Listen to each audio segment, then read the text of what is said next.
Let's get to the Blazers side of things. Zach, are the Blazers better or worse, their situation for Damian Lillard, now that they've made this trade?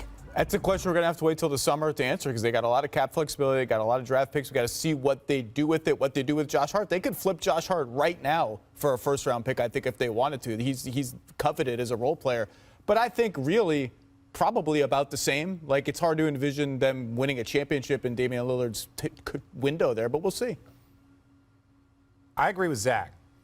I 100% agree with Zach. When I look at Portland and I'm like, this window for Dame, who is 31 years old, he's coming off an injury, which I'm not really worried about. But you're like, okay, sometimes it takes 2-3 years, maybe 4 to build out a team. Look at great teams, whether it was Milwaukee, Brooklyn has taken them multiple years to get to that space. The Clippers, any team that has built up to a contender level, it takes 3 to 4 years to do that, especially if you're able to scrap it and you're not able to draw in a high-level free agent. So I don't know what the Blazers are going to do.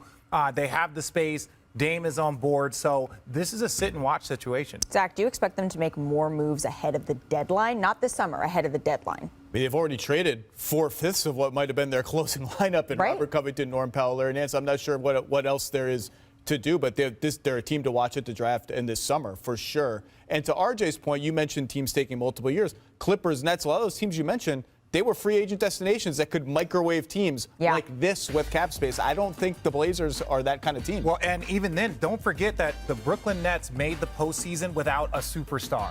The Clippers made the postseason without a superstar. So they were free agent destinations that were building a culture, and then they got free agents. The Trailblazers look like they're in a bit of disarray, even though you have one of the best players in the league in Dame Lillard. So you just don't know what the next step is going to be for them. Well,